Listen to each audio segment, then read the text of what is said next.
பாருங்க உங்க அம்மையும் தங்கச்சியும் இங்கதான் இருக்காவ. என்ன என்ன எதுக்குல என் பிள்ளை அடிச்சா? பொண்டாட்டி இல்லாத போல அதெல்லாம் சொல்லி எடுத்து உன்னை கூட்டிட்டு வந்தாலோ? இங்க பாருமா, நீ தேவையில்லாததெல்லாம் பேசாத. தங்கச்சிக்கு நீ செல்லம் கொடுத்துதான் அவ இன்னைக்கு இந்த நிலைமையில இருக்கா. என் மோளுக்கு நான் செல்லம் கொடுக்காம வேற என்னல பண்ண முடியும்? செல்லம் கொடுக்க வேண்டியதான். அதுக்காக ஒழுங்கா புத்திமதி எல்லாம் சொல்லி வளர்க்கணும். என் பொண்டாட்டி எந்த நேரமா நீ குத்தம் சொல்லிக்கிட்டு இருக்கிறியா? நீங்க ரெண்டும் பண்ற வேலையாலதான் எனக்கு தெருவுல தலையை காட்ட முடியும். என்னல நீ உன் பொண்டாட்டிக்கு சப்போர்ட் பண்ணிட்டு எங்களை குத்தம் சொல்லிட்டு இருக்கா? நான் என்ன உங்களை குத்தம் சொல்லுது? இந்த தெருவுல உள்ள எல்லாரும் தான் உங்களை குத்தம் சொல்லிட்டு இருக்கா. பக்கத்து வீட்டு கோழியை கிளம்பிட்டு அம்மையை மோள நல்ல குழம்பு வச்சு தின்றுக்கிறியா. இந்த பக்கத்து வீட்டு தங்கம் என்ன வழிமறிச்சு 1000 ரூபாய் வாங்கிட்டு விட்டுட்டா. தெரியுமா உனக்கு? 1000 ரூபாய் வாங்கினாளா? எவ்வளவு கொழுப்பு அவளுக்கு! பேசாம இருமா. 1000 ரூபாய் கொடுத்தது கூட இப்ப எனக்கு பெருசா தெரியல. ஆனா உன் அம்மையும் உன் தங்கச்சியும் என் கோழியை களவாண்டு தின்னுட்டாவன்னு சொல்லதை கேட்கும் போது எனக்கு அசிங்கமா இருக்கு. வீட்டுல என்ன உங்களுக்கு திங்கிறதுக்கு இல்லாமலா இருக்கு? இப்படி களவாண்டு எடுத்து திங்குறியா? பேசாம இருல. நானும் பாத்துக்கிட்டு தான் இருக்கேன். வந்ததுல இருந்து என் மோள ஓயாம ஏசுய. கை நீட்டி அடிக்க வேற செய்யற. எனக்கு உன் மோளுக்கு ஒரு நல்ல புத்திய சொல்லி அவ மாமியார் வீட்டுல போய் வாழ வைக்க உனக்கு தெரியல. இன்னைக்கு நான் அவளை அடிச்ச அடிய அன்னைக்கே நான் அடிச்சிருந்தேன்னு வச்சுக்க. ஒழுங்கா அவ மாமியார் வீட்டுல போய் இருந்திருப்பா. இப்போ இவரு சொல்றதுதான் கரெக்ட். அன்னைக்கே அவளை 4 சாத்து சாத்திருந்தோம். பேக்க தூக்கிட்டு மாமியார் வீட்டுக்கு ஓடி போயிருப்பா. இந்த தெருவுல எவ்வளவு மதிப்போட இருந்தேன் தெரியுமா? இப்போ உங்க 2 பேரால மான மரியாதை கட்டு தெருவுல தலை கட்ட முடியாம தெரியும். இனிமே என்னால எல்லாம் இங்க இருக்க முடியாது. நான் பேசாம என் மாமியார் வீட்டோடயே போறேன். என்னல சொல்றியா? மாமியார் வீட்டுக்கு போறியா? ஆமா, இங்க மதிப்போட இருக்கலாம்னு பார்த்தா உன் மோளை நீ மாமியார் வீட்டுக்கு அனுப்பவும் மாட்ட. அவளையும் இங்க வச்சுக்கிட்டு நீ என் உயிரையும் வாங்கிக்கிட்டு இருக்க. என்னால நிம்மதியா இங்க இருந்து வேலைக்கு போயிட்டு எடுத்து வர முடியல. அதனால நான் என் மாமியார் வீட்டுக்கே போறேன். உனக்கு என்ன பைத்தியமால பிடிச்சிருக்கு? மாமியார் வீட்டுக்கு போறேன்னு சொல்லிக்கிட்டு இருக்க? ஆமா, நீ மட்டும் தங்கச்சி மாப்பிளைய நம்ம வீட்டோட வந்துருன்னு சொன்னல, அதே மாதிரி தான் நானும் எங்க மாமியார் வீட்டுக்கே போறேன். வா சின்ன பொண்ணு, நம்ம போவோம் உங்க அம்மா வீட்டுக்கு. ஏங்க நீங்களும் பிரச்சனையை பெருசு பண்ணாதீங்க, கொஞ்சம் அமைதியா இருங்க. இவங்களை சரி பண்ணதுக்கு எனக்கு என்ன பண்ணணும் தெரியும் சின்ன பொண்ணு. வா போவோம். பாத்தியாமா அண்ணன் என்ன இப்படி அடிச்சு போட்டான்? இப்படி அடி வாங்குறதுக்கு மட்டும் தான் நீ லாய்க்கி. உன் அண்ணிய பாத்தியாட்டி? எவ்வளவு தந்திரமா அவ மாப்பிளைய அவ அம்மா வீட்டுக்கு கூட்டிட்டு போயிட்டானி. உனக்கு அந்த திறமை இல்லையே. அண்ணன் என்ன இப்படி அடிச்சு போட்டானே. என்ன திமிருட்டி உங்க அண்ணனுக்கு?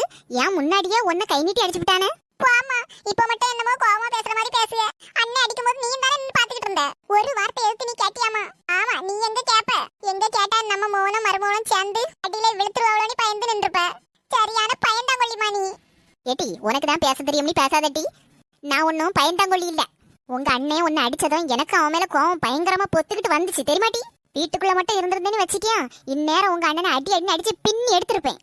சரி, இங்க தெருவுல நிக்காம தெருவுல நின்று அடிச்சா 4 பேர் பார்த்தா அசிங்கமாயிருமேன்னு தான் அடிக்காம விட்டேன். ஆமா போமா, இப்படிதான் சும்மா எதையாவது ஒண்ணு சொல்லிக்கிட்டே தான் நீ இருக்க. ஆமா, வீட்டுக்குள்ள நம்ம அண்ணிக்கிட்ட அடி வாங்குறது எனக்கு தெரியாமலா இருக்கு. எனக்கு ஒரு விஷயம் நல்லா தெரியுமா. நீ நம்ம அண்ணி கையால என்னைக்கு அடி வாங்குனியோ அதுல இருந்து அண்ணி மேலயும் நம்ம அண்ணன் மேலயும் ஒரு சின்ன பயத்தோட தாமா நீ இருக்கா. முகத்தை வீராப்பா தானே வச்சிருக்கோம். உள்ளுக்குள்ள பயப்படாத வெளியே தெரியப்படாதுன்னு. இவ மட்டும் இதெல்லாம் எப்படி கண்டுபிடிக்கிறா? ஏம்மா, இவ எப்படி கண்டுபிடிக்கிறா மனசுல நினைக்காத. உன்னை பத்தி எனக்கு எல்லாமே தெரியும்.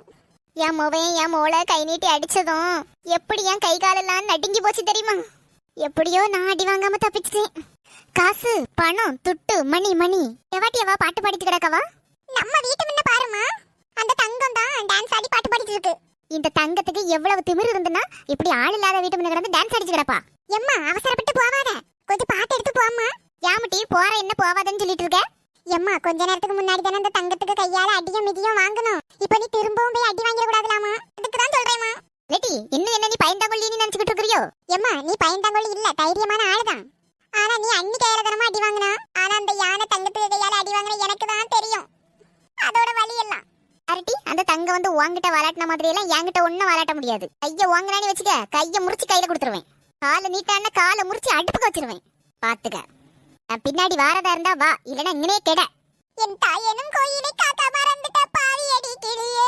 ஆமா, இவ்வளவு நாள் என்ன நீ பாதுகாத்துட்டு இருந்த, இப்பதான் அதை காக்க மறந்துட்டியாக்கும். காக்காவும் வேண்டாம், புறாவும் வேண்டாம். பேசுற பேச்ச பாரு.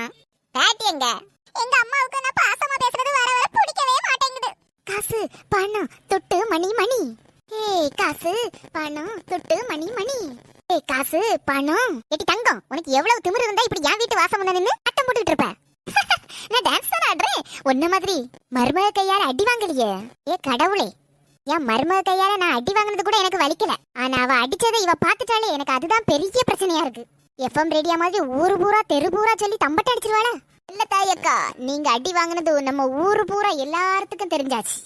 இங்க பாரு தங்கம், நீ என்ன வேணாலும் சொல்லிட்டு போ. நீ என்ன சொன்னாலும் அதுக்கு கவலைப்படக்கூடிய ஆள் நான் இல்ல. ஆமா, அதுதான் எனக்கு நல்லா தெரியுமே நீங்க கவலைப்படக்கூடிய ஆள் இல்லைன்னு. கவலைப்படக்கூடிய ஆளா இருந்தா இப்படி மருமக கையாலையா நீங்க அடி வாங்கிருப்பியா? இங்க பாருட்டி, அவளை பத்தி எல்லாம் என்கிட்ட பேசாத. முதல்ல என் வீட்டு முன்ன இப்படி கையத்த கண்ணி டான்ஸ் ஆடுறத விட்டுட்டு உன் வீட்டை பார்த்து போப்பத்துக்க. எனக்கு என்ன சந்தோஷமா இருக்கு தெரியுமா? காசு பணம் துட்டு மணி மணி. பாத்தீங்களா செல்லத்தாயக்கா, என் கையில 1000 ரூபாய் இருக்கு. பாத்தீங்களா 1000 ரூபாய். என்ன உன் மோவன் சம்பளத்தை வாங்கி கொண்டு கையில தந்தானோ? இதான் வச்சு பீத்திக்கிட்டு இருக்கிறியோ? செல்லத்தாயக்கா, இது என் மோவன் சம்பளம் வாங்கி கொண்டு தந்த ரூபாய் இல்ல, இது உங்க மோவன் தந்த ரூபா. என்னது, எங்க அண்ணன் தந்த ரூபாயா? என்ன தங்க சொல்லு, என் மோவன் உனக்கு ரூபா தந்தானா? ஆமா, உன் மோவா என் வீட்டுல இருந்து களவன்ட்டு இருந்தால கோழி, அந்த கோழிக்குள்ள ரூபாய் தான் உங்க மோவன் எனக்கு தந்தான். அம்மை மூலம் நல்ல குழம்பு வச்சு வாய்க்கு ருசியா தின்னீங்கல்ல, அதுக்குதான் உங்க மோவன் என் கையில 1000 ரூபாய் தந்துட்டு போயிருக்கான். மகராசே நல்லா இருப்பான். உனக்கு எவ்வளவு திமிரு இருந்தா சீக்கு வந்த கோழிக்கு 1000 ரூபாய் வாங்கியிருப்ப. ஆமா தங்கக்கா, நீங்க வேற முட்டை தடை வச்சிருக்கீங்க. அப்புறம் சீக்கு வந்த கோழின்னு வேற சொன்னீங்க. அப்புறம் என் வயிறு வேற 10 நிமிஷத்துக்கு ஒரு தடவை கடமுடா கலக்கிக்கிட்டே இருக்கு தெரியுமா? ஆமாட்டி, உங்களுக்கு இறச்சி திங்கணும்னா கடையில போய் ரூபாயை கொடுத்து வாங்கி தின்றுக்கணும். இப்படி களவண்டு தின்னல்னா இப்படித்தான் வயித்தால போகும். வயிறும் கடமுடான்னு சத்தமும் போடும். பாத்தியாட்டி, ஒன்னால இந்த தங்கத்துக்கிட்ட என்னென்ன பேச்செல்லாம் வாங்க வேண்டியிருக்கு. ஏமா பேசாம இருமா. மாங்காவை நம்ம கடையில விலை கொடுத்து வாங்கி திங்கலாம். ஆனா திருட்டு மாங்காவை தின்னாத நம்ம நல்ல ருசியா இருக்கும். ஆமா, திருட்டு மாங்காய் தின்னாதான் நல்ல ருசியா இருக்கும். அப்ப அதே மாதிரி தானமா இதுவும். கடையில காசு கொடுத்து வாங்கி தின்னதை விட இப்படி களவாண்டு தின்னாதாமா நல்ல ருசியா இருக்கும். நீ கூட நான் வச்ச குழம்பு நல்ல ருசியா இருக்குன்னு 2 தட்டு சோறு வாங்கி தின்னலாமா? சும்மா இருட்டி அங்க. அப்படி தின்னைதானே இப்ப வயிறு கடமுடான்னு சத்தம் போட்டு கிடக்கு. ஏமா அதெல்லாம் ஒண்ணு ஆகாதுமா. ஒரு 10 ரூபா மாத்திரை வாங்கி தின்னா எல்லாம் சரியாயிரும். ஆமா, அம்மைய மூலம் ஒரேடியா எதையாவது வாங்கி தின்றுங்க. ஆனா எப்படியோ சீக்கு வந்த கோழியை எப்படிடா விற்கிறதுன்னு ரொம்ப கவலைப்பட்டுட்டு இருந்தேன். நம்மளும் குழம்பு வச்சு திங்க முடியாத என்னடா பண்றதுன்னு யோசிச்சுட்டு இருந்தேன். மகராசன் எப்படியோ 1000 ரூபாய் தந்துட்டு போயிட்டான். வரட்டா செல்லத்தாய் அக்கா. காசு பணம் துட்டு மணி மணி. சரியான கிறுக்கு பிடிச்சவன் என் மோவன். பொண்டாட்டி பேச்ச கேட்டுக்கிட்டு இவ கையில 1000 ரூபாய் கொடுத்துட்டு போயிருக்கானே. எல்லாம் என் நேரம். 2 இப்படித்தானே இருக்குது. சொந்த வீட்டுக்குள்ளே யார் இருக்கா எவர் இருக்கான்னு பாத்துக்கிட்டுல போக வேண்டி இருக்கு. எல்லாம் என் நேரம். எம்மா, அண்ணிய கூப்பிட்டுக்கிட்டு அவிய வீட்டுக்கு போயிட்டாம்லாமா? ஆமாட்டி, அப்படிதானே சொல்லிக்கிட்டு கிளம்பணும். அவிய வீட்டு கதவும் சாத்தில கிடக்கு. அப்ப பேர் பாம்டி. தமிழ் வருஷ பிறப்புக்கு எனக்கு துணி எடுத்து தருவான்னு நினைச்சேன். இப்படி கடைசி மாமியார் வீட்டுக்கு போயிட்டானே. எல்லாம் ஒன்னாலதான் டி. பேசாம இருமா. கறி குழம்பு திங்கும் போது என் மொவ கைப்பக்குவமே தனி அப்படி சொல்லி எவ்வளவு பாராட்டிட்டு கிடந்த. இப்ப எல்லா பிரச்சனையும் என்னாலதான் சொல்லி யாசிட்டு கிடக்க. ஆமாட்டி, சொன்னாலும் சொல்லாட்டாலும் எல்லா பிரச்சனையும் காரணம் நீதான் டி. நீ மட்டும் இந்த திருட்டு வேலையை பார்க்காம இருந்திருந்தேன்னா உன் அண்ணன் அவ மாமியார் வீட்டுக்கு போயிருப்பானாட்டி. நம்ம 2 பேரையும் நார்கோயில கூட்டிட்டு போய் துணிமணி எடுத்து வந்திருப்பான், நகை நட்டு எடுத்து வந்திருப்பான். சே, உன்னால ஒண்ணும் கிடைக்காம போயிட்டு. என்ன அம்மைய மூல வீட்டு வாசல்ல உட்கார்ந்துட்டு இருந்த மாதிரி இருக்கு? இல்ல வசந்தி, அது ஒண்ணும் இல்ல. வீட்டுக்குள்ள ஒரே புழுக்கமா இருக்கு பத்தியா, அதனாலதான் காத்தோட்டமா இருக்கலாம்னு சொல்லிதான் வெளியே வந்து உட்கார்ந்துருக்கோம். ஆமா, வீட்டுக்குள்ள இருக்கதோட இப்படி காத்தோட்டமா இருக்கேதான் நல்ல சுகமா இருக்கு பத்தியாக்கா. ஆமா வசந்தி, அதனாலதான் நானே என் மோளை இப்படி உட்கார்ந்துருக்கோம் பாத்துக்க. ஆமாக்கா, நானும் 2 நாள் முன்னாடியே உங்ககிட்ட கேட்கணும்னு நினைச்ச போட்டுடுங்க. என்ன வசந்தி, கேட்க வந்ததை கேளு. இல்ல சிலத்தாயக்கா, நம்ம ராதிகா வாரத்துல ஒரு நாளாவது அவிய மாமியார் வீட்டுக்கு போயிட்டு வருவாள்ல. ஆனா இப்போ நம்ம ராதிகா வந்து 2 வாரத்துக்கு மேல ஆச்சு. எங்கே இருந்த மாதிரி இருக்கு. அவிய மாமியார் வீட்டுக்கு என்ன போகலையாக்கும்? அது வந்து வசந்தி, போன வாரமே என் மூவா அவிய மாமியார் வீட்டுக்கு கிளம்புறேன்னு தான் இருந்தா பாத்துக்க. வெயில் வேற பயங்கரமா கொளுத்தி எடுக்குவா. ஆமா பத்திலக்கா, ஒரே ஒரு நாள் தான் இடையில மழை பெஞ்சி. அதுக்கப்புறத்துல இருந்து ஒரே வெயில் தான் தீய கொளுத்துவு. ஆமா பாத்தியா வசந்தி, மறுபடியும் வெயில் அடிக்குது பாத்தியா. இந்த வெயிலில் என் மோளுக்கு ஒரே தலைவலி பத்துக்க. அதான் இந்த தலைவலியோட மாமியார் வீட்டுக்கு போனா சரியாவது பத்தியா. இந்த தலைவலியோட இழுத்து போட்டு எல்லா வேலையும் செய்ய சொல்லுவா அவ மாமியாரு. என் மொவா இந்த தலைவலியோட போய் அங்க போய் எப்படி வேலை செஞ்சுக்கிடுவா. அதான் ஒரு 5-6 நாள் இங்கே இருந்து நல்லா ரெஸ்ட் எடுத்துட்டு போமக்கா அப்படின்னு சொன்னேன். அதனாலதான் என் வீட்டுல இருக்கா. இந்த வாரம் மாமியார் வீட்டுக்கு போயிருவா. சிலத்தையக்கா, நீங்க லேசுப்பட்ட ஆளுன்னு நான் நினைச்சேன். என்கிட்டே ஆனா எப்படி எல்லாம் சமாளிக்கிறிய பத்தியலா? என்ன வசந்தி சொல்லுயா, நான் எதுக்கு உங்ககிட்ட சமாளிக்கணும்? போன வாரம் சின்ன பொண்ணு வீட்டுல நடந்த விஷயம் எல்லாம் எனக்கு தெரியாதுன்னு நினைச்சேலோ. நம்ம சின்ன பொண்ணு வீட்டுக்கு ராதிகா மாப்பிள்ள போன வாரம் வந்தாராம்ல. அவரு சாப்பிட்டுட்டு இருக்கும்போது சாப்பாடை இலையோட தூக்கிட்டு வந்துச்சாளா ராதிகா. அப்படி இப்படின்னு ஏகப்பட்ட விஷயம் நடந்து அவ மாமியார் வீட்டுக்கு வர எல்லா விஷயமும் தெரிஞ்சு போச்சாம்ல. அப்புறம் உங்க மோவா சம்மந்திக்கார வீட்டுல இருந்து வந்து உங்க மருமகனை எல்லாருமா சேர்ந்து கூட்டிட்டு போயிட்டாவலாமே. அதுவும் இல்லாம வேற ஒரு நல்ல பொண்ணை பார்த்து உங்க மருமகனுக்கு கல்யாணம் பண்ணி பெண்ண சொல்லிட்டு போயிருக்காவலாம். இந்த கதையெல்லாம் என் மருமகன் வாங்கிட்டு சொன்னாலும். இங்க பாருங்கக்கா, நீங்க இதுல கோவப்படுறதுக்கு ஒண்ணுமே இல்ல. சின்ன பொண்ணு வந்து எனக்கு எதுவுமே சொல்லாண்டாம். ஏன் எனக்கு கண்ணு இல்லையாக்கா? நானும் பக்கத்து வீட்டுல தானே இருக்கேன். எனக்கு எல்லா விஷயமும் தெரியாமலா போயிரும். உங்க வீட்டுல நடந்த விஷயத்தை தான் ஊரே பாத்துச்சு.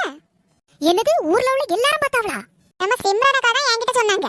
சின்ன பொண்ணு வீட்டுல ஏதோ சண்டைன்னு வந்து சொன்னாங்க. சரி, அதான் என்னன்னு பாக்கலாமே நானும் ஓடி வந்து பார்த்தேன். நான் பார்த்ததுனால தானே உங்க வீட்டு விஷயம் எல்லாம் எனக்கு தெரிஞ்சது.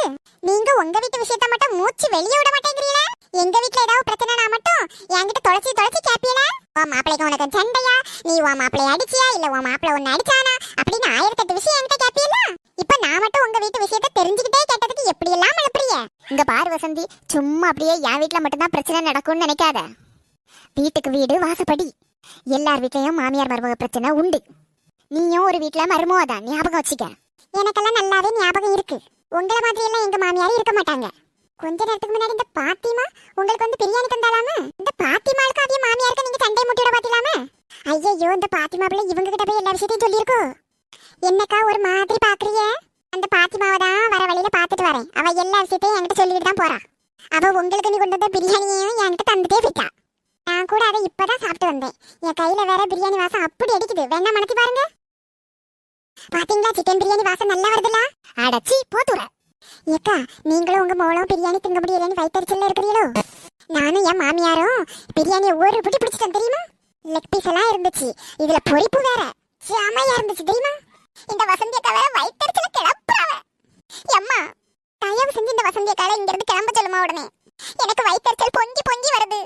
இங்க பாரு வசந்தி, நீ என்கிட்ட வந்திருந்து இப்படி பீத்திக்கிட்டு இருக்கல, உனக்கு வயிற்றால தான் போகும் பாரு. இங்க பாருங்க செல்லத்தாயக்கா, அதுக்கெல்லாம் நான் அசரவே மாட்டேன். 2 பேரும் நல்ல வயிற்றுச்சல் பண்றீல்ல, எனக்கு அதுவே போதும். ஏக்கா, இந்த விஷயத்தை நான் உங்ககிட்ட கேட்க மறந்துட்டேனே. உங்க மருமகனுக்கு ஒரு நல்ல ஒரு பொண்ணை பார்த்து கல்யாணம் பண்ணி வைக்க போறாங்களா? அப்படியா? எப்படியும் பத்திரிக்கை கொண்டு தருவாவ. கண்டிப்பா போயிட்டு வரணும். போயிட்டு வரேன்க்கா. யாருக்கிட்ட? என் நிலைமைய பாத்தியா? இந்த வசந்தி எல்லாம் வந்து என்ன இப்படி நக்கல் பண்ணிட்டு போற அளவுக்கு ஆயிட்டு. எல்லாம் ஒன்னால தாம்டி. இந்த வசந்தி சொல்லிட்டு போறதெல்லாம் பார்த்தா உன் மாமியாக்காரி சொல்லிட்டு போனதெல்லாம் உண்மையாயிரும் போல இருக்க. என்னமா சொல்லியா? இவ ஒருத்தி என்னத்தமா சொல்லிட்டு கிடக்கான்னு கேட்டுட்டு கிடக்க பாறான். உன் மாப்பிள்ளைக்கு 2வது கல்யாணம் பண்ணி வைக்க போறேன்னு சொல்லி உன் மாமியாக்காரி சொல்லிட்டு போனாலட்டி. அதைத்தான் சொல்லிக்கிட்டு இருக்கேன். நீ நம்ம வீட்டை கூட 2 நாள் இருந்தாலே இந்த ஊர்ல உள்ள எல்லாருக்கும் பொறாமையா இருக்கட்டி. ஊர்ல உள்ள எல்லாரும் உன் மேல கண் பேர் தாம்டி போட்டிருக்காவ. கண் பேர் இல்லம்மா, இது அண்ணன் அடிச்ச அடி. அதான் என் கண்ணு வீங்கி போய் கிடக்கு. இவ ஒருத்தி நான் ஒண்ணு சொன்னா அவ பாட்டுக்கு ஒண்ணு சொல்லிட்டு கிடக்கா. இதுக்கப்புறமா நான் ஒரு முடிவு எடுக்கலன்னா உன் வாழ்க்கை நல்லா இருக்காதுட்டி. என்னம்மா சொல்ற? முதல்ல எந்திரிச்சு வா. எங்கம்மா? பிரியாணி கிடைக்கா? இவா ஒருத்தி சோத்து முட்டை இப்படி எல்லாம் சொல்லாதம்மா, நமக்கு சோறு தானே முக்கியம். பேசாம என் கூட வாட்டி